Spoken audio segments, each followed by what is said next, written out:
Hello friends, welcome back to my channel. আমার চ্যানেলে তোমাদের সবাইকে স্বাগত। আজকের রেসিপি কুরকুরে মুড়মুড়া, বা তোমরা বলতে পারো চটপটা মুড়ি মাখা।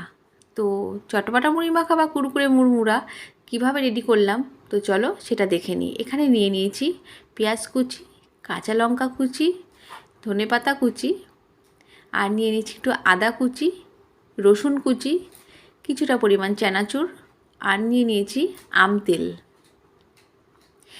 তেল, যেটা মানে টক আম তেল সেটা। আর এখানে নিয়ে নিয়েছি সামান্য একটু রেড চিলি পাউডার, এখানে নিয়ে নিয়েছি আমি চাট মশলা আর লবণ, আর নিয়েছি মুড়ি। তো এখানে মুড়ির পরিমাণটা কম আছে, আমি এখানে 2 বাটি মতো মুড়ি ইউজ করব। আর এই চটপটা মুড়ি মাখাটা আমি কিভাবে করছি চলো দেখে নিই। এখানে আমি মুড়িটাকে কড়াইতে দিয়ে একটু নাড়াচাড়া করে একটু কুরকুরে করে নেব, মানে মচমচে করে নেব বা মুচমুচে বলে যেটাকে, সেটা আমি করে নেব। যেহেতু বললাম কুরকুরে মুড়মুড়ে মুড়ি মাখা হবে এটা, সেই জন্যই গ্যাসে কড়াই বসিয়ে আমি মুড়িটাকে 3 থেকে 4 মিনিট একদম লো ফ্লেমে মুড়িটাকে একটু ভাজা ভাজা করে নেব।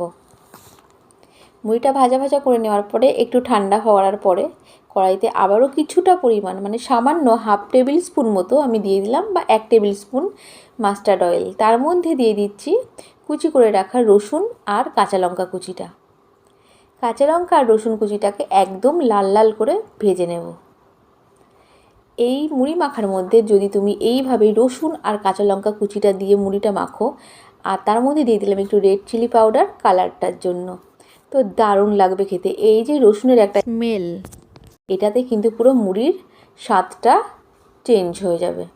তো দেখো সমস্ত ভাজাগুলোকে আমি এর মধ্যে দিয়ে দিলাম মুড়ির মধ্যে। এটা সুন্দর লাগে খেতে, তোমরা কিন্তু এটা বাড়িতে অবশ্যই করে দেখবে। এবার দিয়ে দিলাম কিছুটা পরিমাণে সল্ট, আর ছিল যে চাট মশলা সেটা দেওয়ার পরে একে একে যেগুলো আমি কেটে রেখেছি সেগুলো একে একে দিয়ে দেব। প্রথমেই দিয়ে দিলাম পেঁয়াজ কুচি, আর পেঁয়াজ কুচির পরে দিয়ে দিচ্ছি এখানে আদা কুচিটা। আদা কুচি দেওয়ার পরে এখানে আমি দিয়ে দিলাম বেশ কিছুটা পরিমাণে ধনেপাতা কুচি, আর তারপরেই দিয়ে দিচ্ছি চানাচুরটা।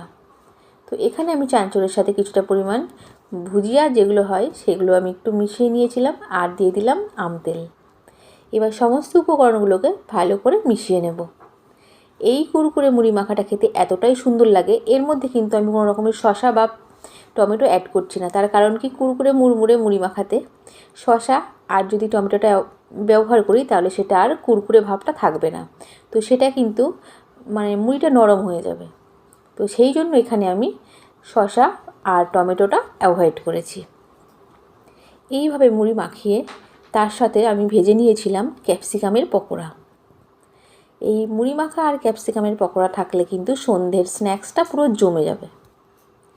এভাবে তোমরা কুরকুরে মুড়মুড়ে মুড়ি মাখা আর তার সাথে যে কোনো তোমার পেঁয়াজি বলো বা যে কোনো ধরনের পকোড়া দিয়ে খেয়ে নাও, সন্ধ্যেটা কিন্তু খুব সুন্দরভাবে চায়ের সাথে জমে যাবে। তো কেমন লাগলো আমার এই কুরকুরে মুড়মুড়ে মুড়ি মাখাটা? ভালো লাগলে চ্যানেলটাকে অবশ্যই একটু লাইক কমেন্ট শেয়ার করতে ভুলো না। যারা নতুন তারা চ্যানেলটাকে অবশ্যই সাবস্ক্রাইব করো। তো আজকের ভিডিওটা এই পর্যন্তই। ভালো লাগলে কমেন্টের মাধ্যমে জানাতে ভুলো না। Thank you for watching. Tata, bye by.